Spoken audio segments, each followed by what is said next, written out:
welcome on this beautiful Saturday morning to Los Angeles again, and we're going to continue on the theme of education, and we're going to move from higher education to K-12 education reform. And it's my great pleasure to interview this morning and have a discussion with two of California's leaders in the trenches, really helping low-income and disadvantaged kids to find higher quality options. It's my great pleasure first to introduce Gloria Romero, and she is a former state senator from California, and she was actually the first woman ever in California to be the Senate Majority Leader.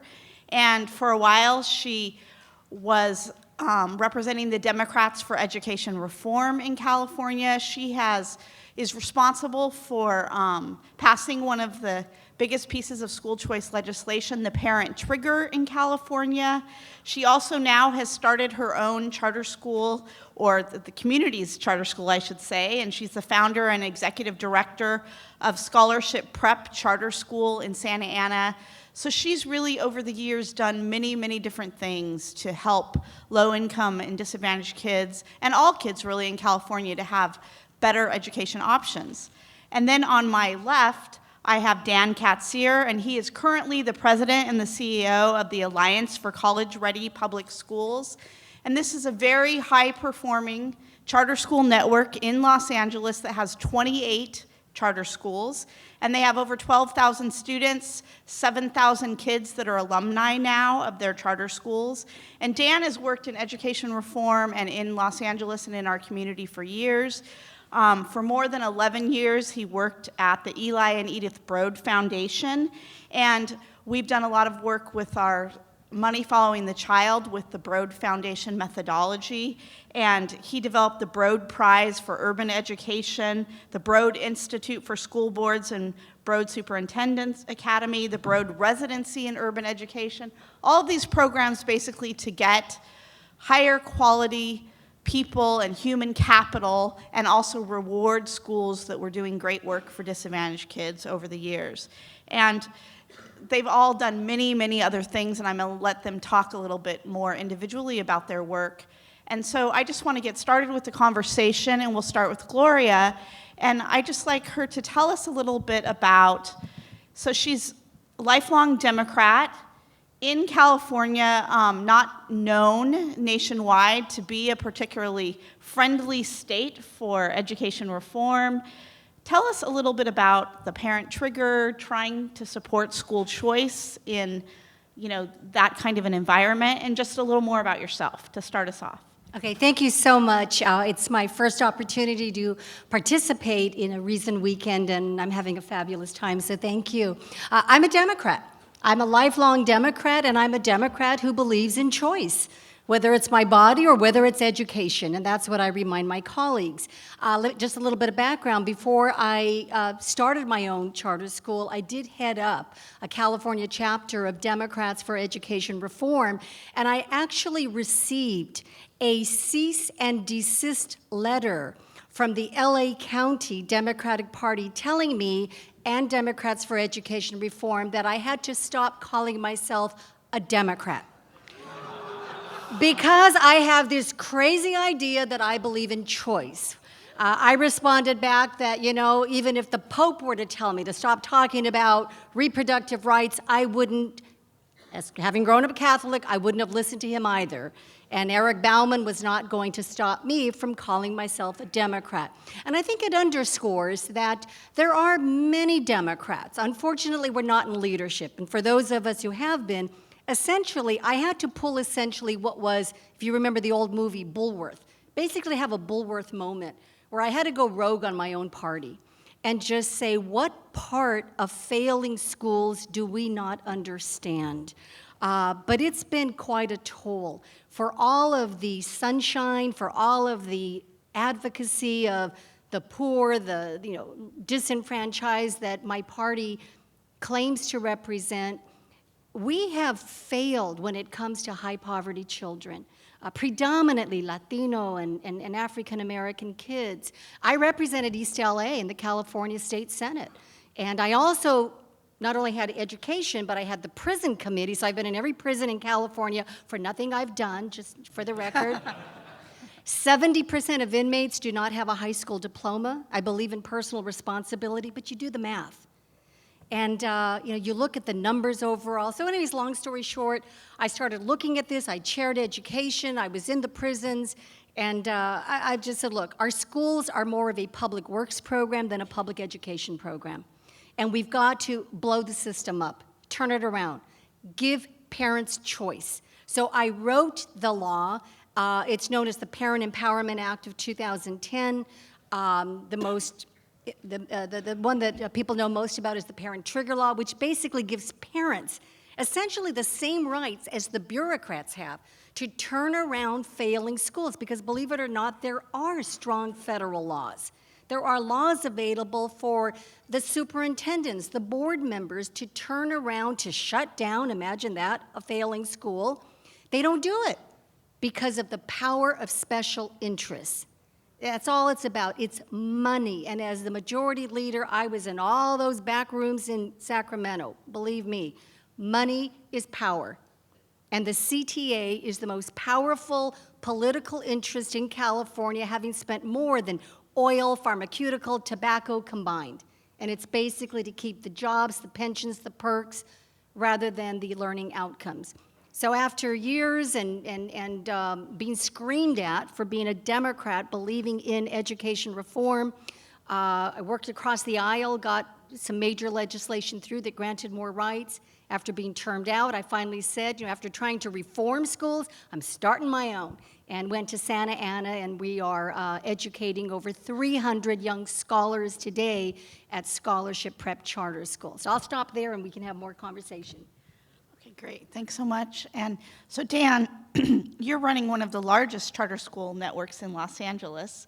And so why don't you tell us a little bit about yourself, but also about your role in what the school has meant to the community of LA and to those kids, and then maybe pick one of your biggest challenges, and I have a hunch that I know what it might be right now, and talk about, how difficult it's been to just try to focus on the kids and do the right thing in terms of running your schools versus the political battles you have to fight. Good morning. It's nice to be here. It's so beautiful outside. I can't believe you're inside here with us. So I started my education career with Teach for America. I had taught, but not through TFA. It was in the first year that Wendy Kopp put that nonprofit together. I moved from business school to New York City to be her first chief operating officer, which at that time was a very big title for a very tiny organization. But it made me think about the power of alternative education providers for human capital in our public schools. I moved back to California, worked for Sylvan Learning Systems, got caught up in a group of business leaders in LA trying to reform the school district from the inside out or from the outside in. And when that reform imploded on itself because of politics within the LA Unified School District, that group of business leaders looked and saw that there had been this thing called charter schools that had just passed in California as a legal way to create autonomy and flexibility for schools that wanted to be able to serve disadvantaged youth and provide a different kind of learning outcome for those students. And so that same board or overseer group that was doing this business work with the district basically picked up their sticks and created the Alliance College Ready Public School Charter Network. I joined just about 2 years ago, taking over for our founding CEO who retired.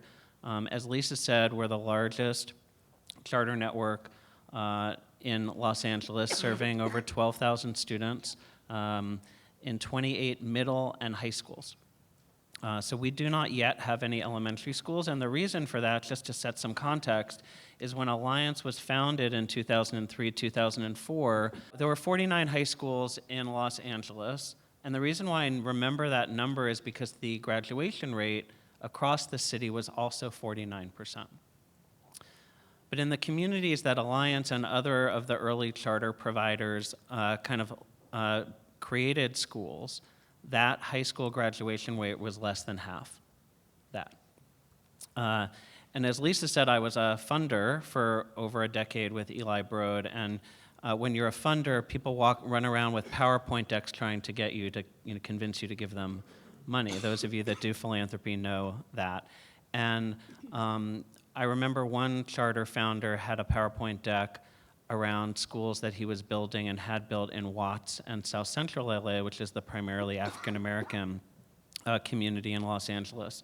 And there were two high schools in that area at the time, Crenshaw and Dorsey High School, both of them serving each about 5,000 students.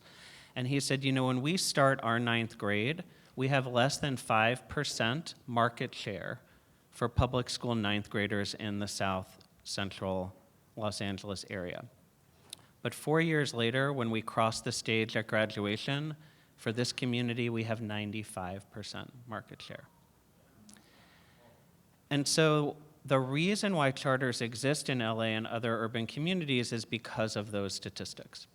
And so even today, right, we have 95 to 97% high school graduation rates across all of our high schools. We have a 99% college going rate, and we serve 100% African American Latino students.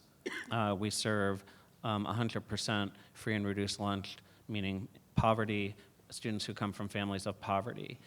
And when we look at our incoming reading scores of our students, so students who come to us either from a district elementary school or a traditional middle school into our high school, the average Alliance student comes in 4 to 5 grade levels behind. That means on day 1 in 6th grade, they're reading between 1st and 2nd grade level, and an incoming 9th grader is reading between a 4th and 5th grade level. That's average. That means half of our students are reading at lower levels than that. So that's the biggest challenge, because what that means for us is that we have to provide an education that isn't just 1 grade level of growth per year, but in fact, we have to do every year, either for 4 years in high school or 7 years between 6th and 12th grade, 2 times grade level every single year with those students. So that's challenge number 1 for us. Challenge number 2 is for us no longer to be content with the title high-performing charter network, because we've now proven that low-income African American and Latino youth can graduate high school at the same rate, 95% or higher, than their white and privileged peers, and that they can get into college at the same level as their white and privileged peers. Our work over this second decade that we're embarking on at Alliance is now to ensure their success, not just into college, but to and through college. And so we have an aspiration that 75% of our graduates will complete a 4-year degree within 6 years of graduating from our schools. Nationally, for low-income youth, that number is actually only 9%. For students who come from more white or privileged backgrounds, it's 91%. So that's a 10 times gap just based on a student's family background in terms of their current statistic of being able to predict whether they will complete a 4-year degree or not. All of our schools are in LA, and the reason why we use a 4-year degree as our threshold for success now is because we know through research that that is not only life transforming for that individual in terms of their economic prosperity and their ability to contribute as a productive citizen in our democracy, but in fact, for a first-generation student completing a 4-year degree, it actually has multi-generational effect. So when that student, and most of ours either stay in California or come back to their home community, it means that their sisters and brothers are now expected to go, and certainly that their sons and daughters, there's just no question, like you are on track to college. And given that we are the only charter network of our size in the entire country that's only in one city, most charter networks are in multiple cities or multiple states, and in fact, we're only in a limited number of communities. In LA, we're in East LA, we're in South Central, we're in downtown, that we actually believe that over the next 10 years, if we can make rapid progress towards our college completion aspiration, that will not only transform the life journeys of individual students, have the multi-generational family effect, but that we could actually, with other charters in the city, with the support of other high-quality networks, actually have transformative community effect. And so those are our two biggest challenges. It's the incoming level and being able to really move them 2 times grade level every year while they're with us. And then secondly, that we provide the resources and support beyond our school doors to ensure their success to and through college. Now I want to get a little more into the nitty-gritty of actually the charter school aspect of it. Charter schools in California are probably, if you think about education reform, it's where we have traction. And in Los Angeles especially, we have the largest number of charter schools, I think, of any school district in the United States.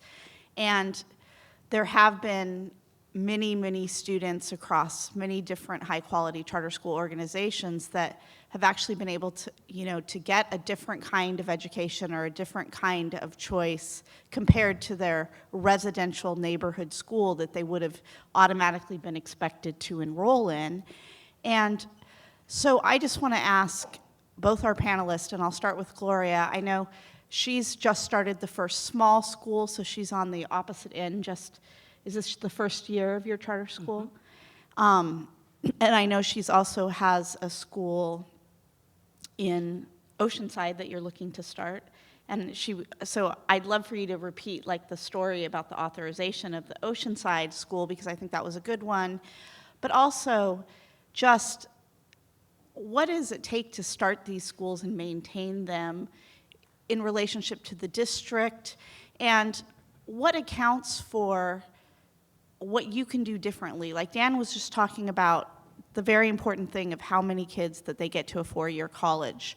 And why is it, right, for you, Dan, that your school can do that and that a lot of the traditional schools that surround you, I mean, obviously the people that work in those schools, most of them probably want to get their students to 4-year colleges. They're not in their jobs thinking that they don't want their kids to go on and be successful. So I'll start with Gloria, and then just keep that in mind. Like, what is different about what you do?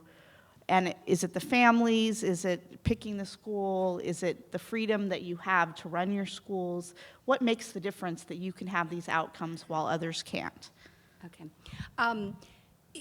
To me, and again, charter school by themselves, that's not the answer.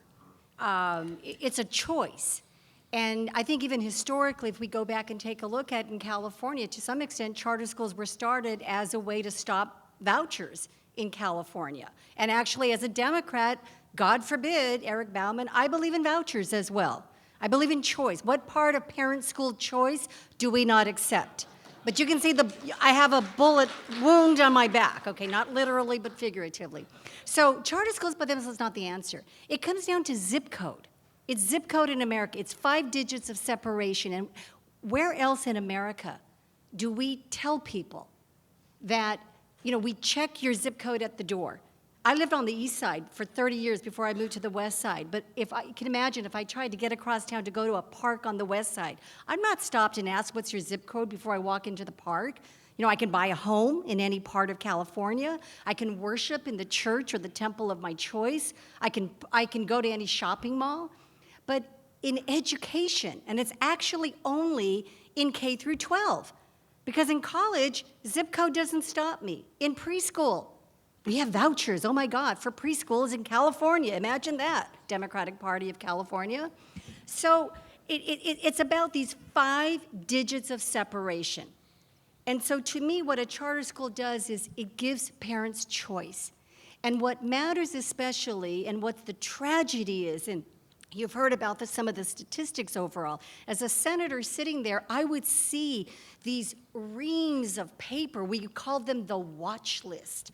Although, we're waiting, and Godot never comes, as you know. So we're watching to see what might happen. And there's reams of paper with thousands of schools on them that are not performing, but nothing was ever done. And so to me, the charter school gives an opportunity for that parent who's especially trapped in a failing school, and I say failing, chronically underperforming, in need of program improvement. All the names and the acronyms that we have, they're failing schools. And not just one, you're chronically underperforming, failing schools. And parents are trapped there. You can't get out because of zip code. And so having represented East Los Angeles, I would see too many of our schools on those watch lists, waiting for the bureaucrats to do something, but they never would. And that's why, as I said, I wrote these laws saying, if you're not going to do it, basically, get the hell out of our way, the parents will. And so charter schools offer an opportunity. But once you have that choice, then some of the real difficulties are getting past the authorizers. Because to some extent, it's sort of like the fox guarding the hen house. The district, ironically, one of the problems with the original charter laws is you have to go to the authorizer, which is your district typically, to say, can we please have a charter school because your district sucks and we think we can do better? And they typically say no, because the unions are feeding money to the campaign coffers of the board members who make the decision. That has to change in the future. But, so we look at that, we have to get past the board. If you don't do that, then you go on appeal. And then you face the write-ups. We were going through Oceanside, and what we saw written about us, voted unanimously, was that we were too aggressive in our educational mission. We were too aspirational. And it's like, you're failing. To me, there's no, as we know over and over, education is the civil rights issue of our time. I will make no apologies for being aggressive. We all should have the urgency of now and not mañana. But you have to get past that. You have to get past the stereotypes. Then you have to get transportation as well. You have to get good quality charters who are willing and who believe in opening schools in high poverty communities like Santa Ana or East LA or South Central. You have to believe in parents, and parents will. I call them oftentimes refugees from the public school system. Parents, it's not about blaming parents. I've heard everything like, those parents don't care. Parents care, and they understand. They can't speak all the bureaucraties, but they know in their gut that their kids are not reading. In Santa Ana, for example, the last round of testing on English language arts, reading basically, 28% of Santa Ana students are at grade level in reading and language arts. When it comes to math, it's 23%. How can they ever dream of being an astronaut? 23% math. And so I looked at this, and you have to challenge that, but you have to get through all of the hoops. You've got to find facilities. You've got to find land. You've got to get funding. As a new startup in charters, it was amazing because even when you get money from the state, we're waiting still. The money doesn't come. And so we had to run and go and get emergency loans, and not even the credit union would loan to us because they said, we don't have a track record. We're a brand new charter school, help us. So you get all kinds of issues from just getting authorization to getting the money basically to open the school. Recruitment was terrific. There was no such thing as a teaching shortage when we opened up our positions. We had over 300 applicants for 13 positions in our charter school. So this myth about the teaching shortage, it may exist in places, but I think oftentimes with innovative charter schools, because we're free from the ed code. You can hire the teachers of choice, and teachers of choice come knowing that it is, you do the job, you perform well, you continue. It's not just automatic because you breathe, you get a pension when you're at a certain point. So there's so many issues, I think, overall, and then just getting information out and combating the propaganda that we are the privatizers. I've been told now that I'm part of the club now of the billionaires privatizing, and I'm like, where's my money then? I'm like a mom and pop shop. I've got one school in California, in Santa Ana, that I'm so proud of and I believe in, but I am now part of the evil privatizers who are trying to destroy public education for the children who are reading at 28% levels of proficiency. It's just amazing, and I know you'll continue talking about why we have to basically just hurl that ed code out the window, but status quo dominates. And sadly, as we say in education reform, What I've often told people is the elephant in the room really isn't an elephant, it's a donkey. It's us. It's the Democrats. Wow. Wow, okay.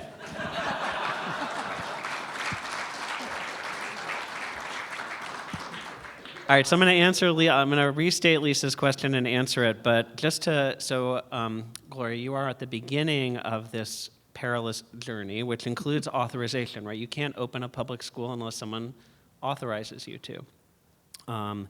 And in the case of Oceanside, they denied, right, your charter, and she now has to go to the county. There are other policy solutions around authorization that other states have had, multiple authorizers. For example, in New York, universities can authorize. You don't have to go through the school district first.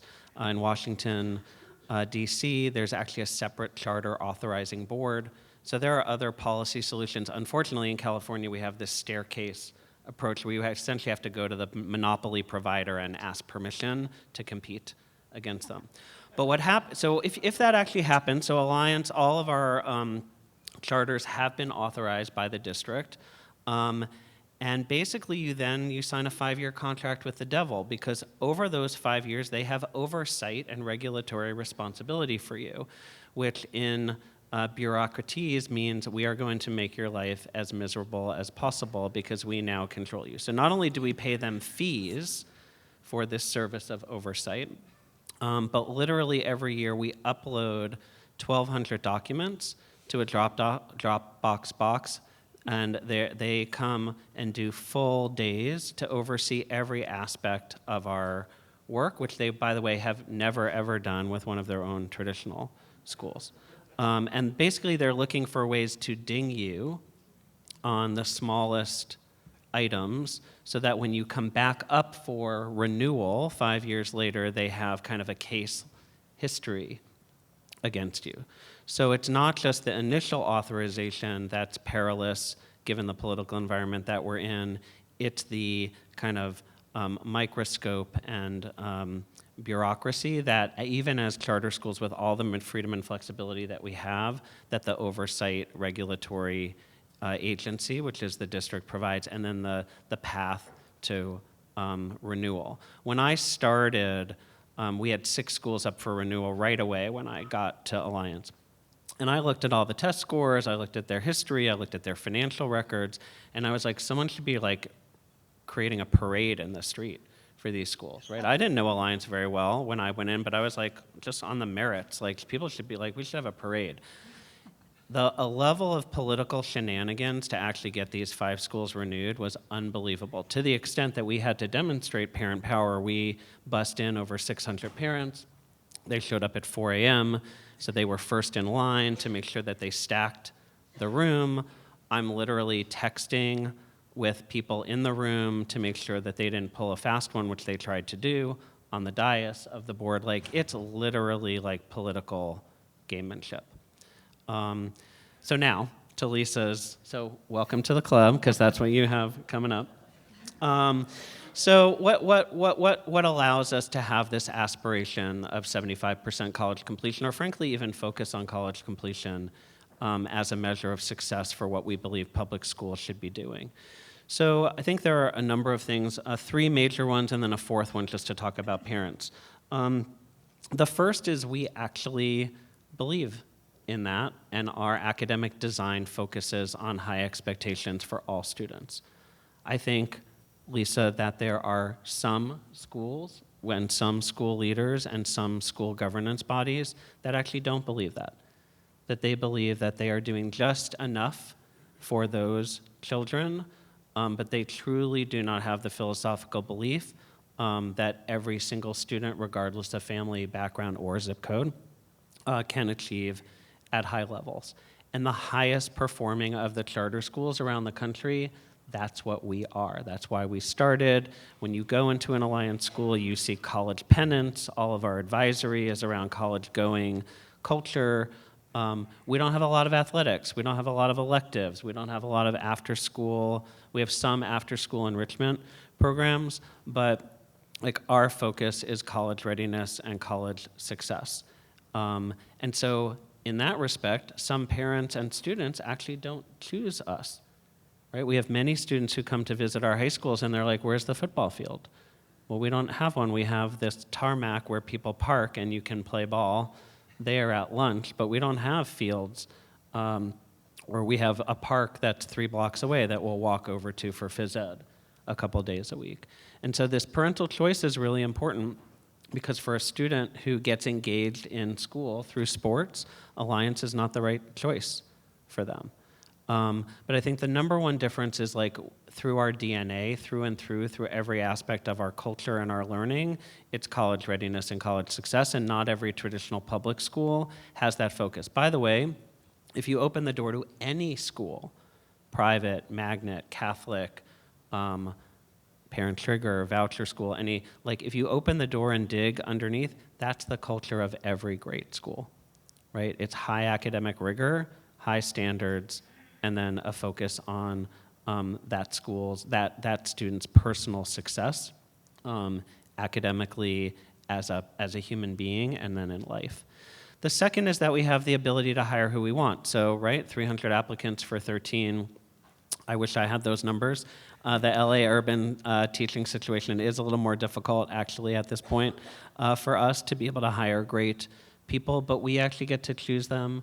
All of our teachers and, frankly, all of our staff are on 1-year contracts, so if someone is not up to snuff, they are not there the next year. On the other hand, if they're great, we can reward them, either through merit pay or through promotion or through expanded responsibility, and we're not beholden to any contract, union or otherwise, to be able to do that. And then finally, budget. So the way that most school systems work, as you all know, as the money comes into the school system, it chops off a very large component, and then even for the stuff that goes to the school, it's highly directive. So an example being, if I run a school with 500 students and Gloria runs a school with 501 students, she gets an extra assistant principal and I don't. Whereas at Alliance, all the money goes to the school. Full stop. Federal, state, local, property tax money, everything goes to the school. They pay a 10% management fee to us to provide back office accounting, recruitment, tax services, all of that stuff. But they decide how to spend the 90%. So if they want 4 assistant principals and they can afford it, that's great. If they don't want any assistant principals and they want to create teacher leaders for every content area, literacy, math, science, social studies, they can use their money for that. So those are the 2 biggest things, the expectations and the focus, and then on the operational side, it's the human capital and the financial. There's one other thing, which is obviously the parental choice. So I want to talk about that for a minute, because there's a lot of narrative around, oh, you get better students or you get more well-informed parents, and so you're creaming kids. And I want to talk about that for a minute in 2 ways. One, if we're creaming kids, why is the average Alliance student coming in 4 to 5 years behind? Show me where we're creaming, because, really? So that's one. And then 2, I would say, for any of you who live in Los Angeles or urban charter markets that are more mature, so we've had charters now in Los Angeles for over 15 years. I would say in these more mature charter markets, this notion of creaming parents who actually have more knowledge or ability to find a school and place their student there is patently false. I would argue in the early years of a charter movement in a community, you do have that issue because you have limited resources to go recruit across the city, and you don't have a brand that's known by parents, right, in that community. So I would say in the early years of a charter movement in a city, you may potentially have parents who are more knowledgeable or more able to seek out a school for their child. In LA and in many other places now, that is just patently false. Charters are all over the place. Parents are talking to parents, they're talking to their relatives, they're visiting schools. The ethos of choice is now ubiquitous in LA, and parents, even the lowest functioning parents or grandparents, they know they have a choice and they know how to shop for a school that's best for their student. So if anyone tells you, or you hear a narrative and you're looking to counter that around the parental choice, it's just really not true. in charter markets that are a little more mature? And if it's true, why are charters getting students that are so criminally far behind? Great. So now that we, excuse me, now that we know some of the things in the DNA of the charter schools, what are the, let's, for a better word, genetic threats or diseases that threaten the DNA? Like, we know what you want to do and what you should be able to focus on, but, and I'm going to start with Dan this time and then I'll move to Gloria. I know in Los Angeles you've been under a protracted battle with your autonomy that threatens some of the basic things that you're able to make decisions about. And can you just give us, in however you would like, as neutral as you would like to be, that story and what it might mean for your charter school in the future and kind of where it stands? So Gloria mentioned that school boards are typically funded in large part through political donations from the union. And therefore, union control over school boards is very powerful. At Alliance, 2 years ago from this coming Monday, it happened to have been Friday, March 13th of 2015, the local teachers union in LA, United Teachers Los Angeles, or UTLA, announced an organizing campaign against our school. So we're a nonprofit charter network. We're a non-unionized network. We are the largest potential cash kitty for UTLA. Like, if our teachers were to unionize with UTLA, it would mean $650,000 in dues a year for them. And this is an organization that, because we now have so many charter schools with over 100,000 students selecting charters in LA, that the union's membership dues coffers have been going down every single year, because the fewer students, the fewer teachers, and therefore fewer dues and less political contributions that those unions can make, either at the local, state, or federal level. And so what Lisa is referencing is, in addition to just the general politics of vitriol from the district and kind of the oppressive levels of oversight and political gamesmanship from the school district, we've been battling over the last 2 years a unionization campaign in the courts, in the media, in the legislature, and on the ground as organizers are on our campuses every day. So we know that we are a line item in the union budget. We know that the American Federation of Teachers has loaned 2 full-time organizers to the local union to help them organize our campuses, and that a recent dues increase by UTLA has meant another 6 organizers on their payroll. But it's a real threat to us because, as you all know, well, you may not know, but UTLA has a 400-page contract with LA Unified. And so that regulates everything from lunch period to your flexibility to, if I want to have a conversation with my principal, that somebody else has to be in the room, if it's around performance, even if it's around informal feedback and coaching. So this is a real threat, not just to Alliance, frankly, but to charters nationwide. So 2 weeks ago, the American Federation of Teachers affiliate in Chicago, the Chicago Teachers Union, announced an organizing campaign against Noble Charter Network, which also serves about 12,000 students. 2 weeks before that, there's an independent charter school in Washington, D.C., where an organizing campaign was announced. And KIPP New York, which is a little bit of a specialized situation, the union there is in litigation with one of the schools in the KIPP network in New York City.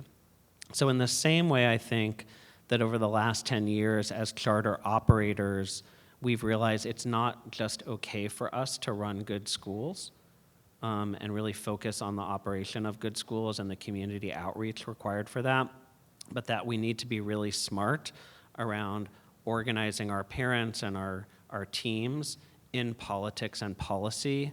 I think this union organizing effort is the backlash around market share being taken by charters, and the union is kind of like kind of slept. I mean, they've had a narrative against it, but they haven't had an operation against it. And we're seeing just a huge uptick in the last 2 years of union organizing effort to take over charters, and therefore then make them less successful, and then ask the question, well, why do we even have them? Because what's the difference? So, yeah. Thanks very much. So, Gloria, you know, given the current political climate in California and the nation, if you had a magic wand, like, what would be the top 2 or 3 things that need to change to have charter schools flourish and other types of choice flourish, particularly here in California? You know, is there anything to stop organizing against charter schools, either through the legislature or some other kind of movement that needs to happen? I mean, what can be done, and what are the prospects for maintaining the flourishing of low-income kids to have higher quality schools? I'll always start with zip code. I mean, I think to some extent, if you really wanted to do school reform, outlaw private schools. Outlaw private schools, and right away, I will guarantee you, especially in California and West LA, there's going to be a demand to make sure that every school is reformed and fixed, et cetera, and that you get choice. So I think you start with, you know, we have a delivery system in education that is feudalism-based. It's land-based. I mean, think about it. This is the 21st century. It is the 21st, isn't it? And we borrow a model of public education that it's based on land. That's crazy. So I think that, you know, either outlaw the private schools, which I'm not really advocating for, but it deals with issues of open enrollment, of zip code. And that can be an uncomfortable conversation for many well-to-do parents in California. I've heard that when I've chaired the education committee, suddenly about those kids coming into our neighborhoods. As having been one of those kids, I'm not that bad, I don't think, except to Eric Bauman. So I think we have to look at that, rethinking how we deliver. In this day and age where you can get an education online, where you can go to any college of your choice. You can go to any preschool. It's just K through 12, which, by the way, is unionized. It's collectively bargained. It's agency shop in California. That's the only place where you can't. So I think to the war chest, if anything, I think that you've got to stem the power of money, and that is the war chest. That was the Friedrichs case that went before the U.S. Supreme Court, and except for, you know, the justice dying in Texas right before the decision, we would have seen a whole different way to stop that flow of money into the unions and special interests to basically dominate and guard against parents having control and having choice. But it's coming back. There will be another, it's Friedrichs 2, that will be before the U.S. Supreme Court again. So I think you've got to change zip code. You've got to really promote parental school choice. Ultimately, I do believe that parents should be the architects of their own children's educational futures. Parents should be the CEOs of their children's rights to an education. I think we've got to, you know, stem the flow of money as well. And there's a number of other issues that we could take on. Just one other area, I think, as well, in terms of the electoral system, is that status quo special interests are no longer just stopping at electing school board members, which make the first round of decisions on whether to authorize or stop a charter school. As was mentioned as well, too, you have the appeals board, so that's the county levels of education.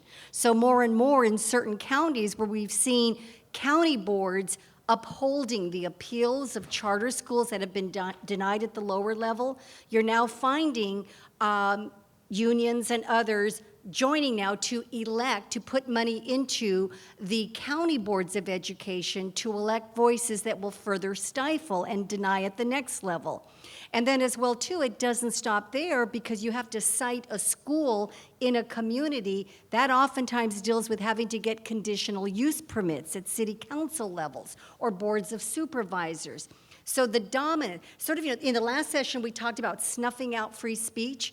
What we're seeing in the education reform movement is almost the parallel, like sort of snuffing out voices that would tend to perhaps authorize an appeal at a higher level or the city level by suddenly saying you cannot cite here. So that wand has got to be pretty big, I think, to do a lot of things. But those are some of the areas where I would start.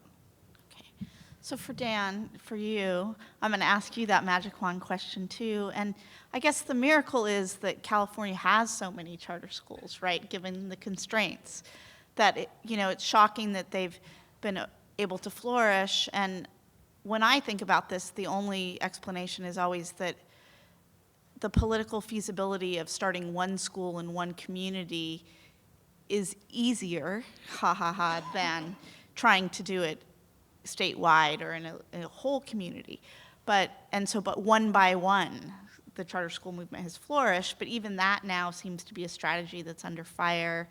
And if you had a magic wand, Dan, and you could make your life easier at the Alliance, what are the political things that would happen in the state or nationally that would support your schools to thrive? Big wand, definitely. So one quick thing on Gloria's on the kind of movement across the political spectrum, not just at the school board level. So we have a community. It's a separately incorporated city in LA called Huntington Park. The city council has a moratorium on charters for the next 2 years. The mayor of that city is a UTLA executive board member. And the reason cited for a moratorium on additional charters in that community, of which we have a number and others do as well, traffic. Because elementary students drive a lot of cars.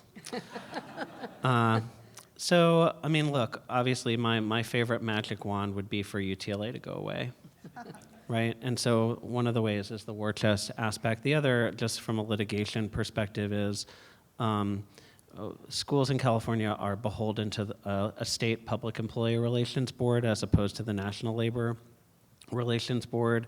Given the politics in California, it's actually much more difficult to fight an organizing campaign under PERB than it is under NLRA. So that would, given our current context and situation, that would be my number one wish. But if I had two other wishes, one would be the Authorizer policy. I think if we had either could go straight to the state Board of Ed, which has been historically incredibly charter friendly, or at least open to charters, or like Washington, D.C., there was a charter board that had a more streamlined set of rules and regulations, not just around initial authorization, but then oversight and renewal. That would do a huge favor to a burgeoning charter movement. The fact is, with 28 schools, I have the money to pay for a compliance person. I have a full-time person, I have another half-time person. Someone who's running a beginning school with 300 students and trying to go to another community, they don't have money to hire a compliance person to do all this stuff. If you're running a network with 2 or 3 schools, it's a real burden to do that. So I think the authorization would be a big win for charters to actually get to do what charters were meant to do. And then finally is the facilities issue.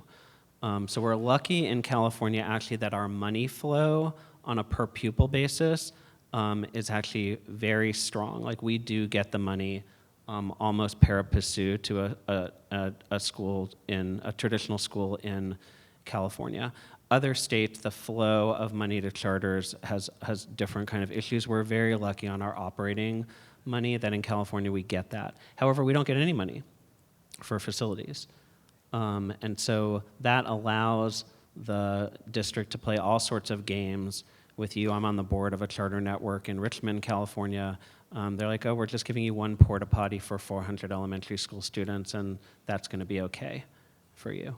Or in LA, we're going to put your 7th grade down in San Pedro and your 8th grade in some bungalows down in downtown LA. And next year, those bungalows are going away, so we're moving you again. So I think there needs to be some work around the facilities and the facilities financing issue, not in places not just in California, but everywhere, because in order to really be on a level playing field, we're going to need to be able to do that.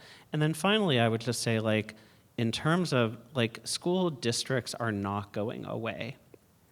As much as we would like them to go away, they're going to continue for the next decade at least, serve a majority of students in K through 12. And so this notion of electing people who actually are open to parental choice and actually believe in the ability of parents to make that choice is a really serious thing. And so in terms of people really getting that and kind of being politically active to ensure that their school system is well led, is really critical. So just a fun fact maybe to end my part with, which is we talked about that over 100,000 students are now in charter schools in LA. So the district is now serving 100,000 students less. The district actually has more people on its payroll now than it did 10 years ago when it had 100,000 more students. And that's leadership. There's no rule, there's no regulation, there's nothing. That's union work, and that's political lack of courage.